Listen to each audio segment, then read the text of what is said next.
When you enroll your child in kindergarten, the school asks for proof of immunizations. Indiana requires certain vaccines for students, including MMR or mumps, measles, rubella. However, families can opt out of vaccines by submitting a waiver for religious or medical reasons.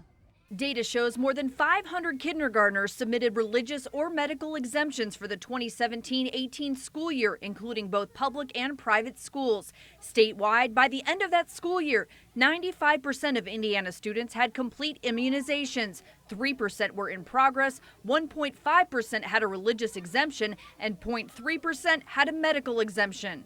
That's 60,000 students without full vaccinations. The bumper sticker slogan, vaccines are safe and effective. The reason you're seeing an increase in exemptions is because citizens know that that is not entirely true. Melissa Safura is the co-founder of Indiana for Medical Freedom. Parents are the ones that need to decide what they do with their own children. That is not the business of anyone. Her group represents more than 2,000 people, many of whom are concerned about the ingredients in vaccines as well as side effects.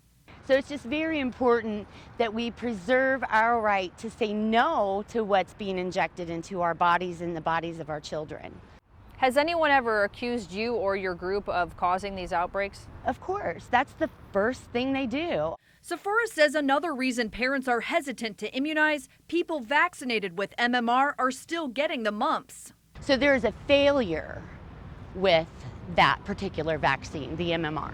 Monroe County has 32 of the state's 36 mumps cases. Almost all who got sick had been vaccinated with MMR. At a recent news conference at IU, health officials said one dose of MMR is 78% protective against the mumps and 2 doses is 88% effective.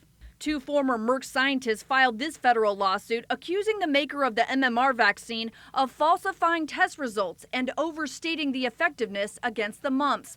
We took our questions about MMR to the medical director of infection prevention at Riley Hospital for Children. The more people that are vaccinated, the better the community is protected. So you're saying it's still better to have it than not have it? Yes, if you just look at the number of cases of mumps that are reported in the United States, it's very small compared to how it used to be.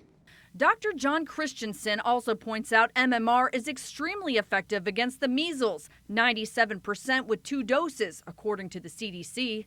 I have had a star soccer player from a city here in Indiana die of measles encephalitis, preventable disease. Was he vaccinated? Unvaccinated. Dr. Christensen says there are some legitimate reasons to refuse vaccines, such as a compromised immune system because of cancer. My child's arm hurt after the vaccine, that's not a good exemption. Or, for example, given an exemption because, he was tired for 2 or 3 days, that's not an exemption. Christensen says there's an entire industry that will help families get out of vaccinations. There are many people who declare a religious exemption and nobody questions it, okay? And that's where some of the problems lie. I've become a believer throughout the years that having mandates and taking away exceptions, it may be a good thing. It's too easy right now, you think? It is too easy. Call 6 Investigates reached out to the maker of the MMR vaccine, Merck, and they told us the vaccine has proven its effectiveness by dramatically reducing these diseases in the United States. The lawsuit filed against Merck is still pending 9 years after it was filed in federal court. Merck says the scientists' claims about MMR have no basis in fact and are without merit.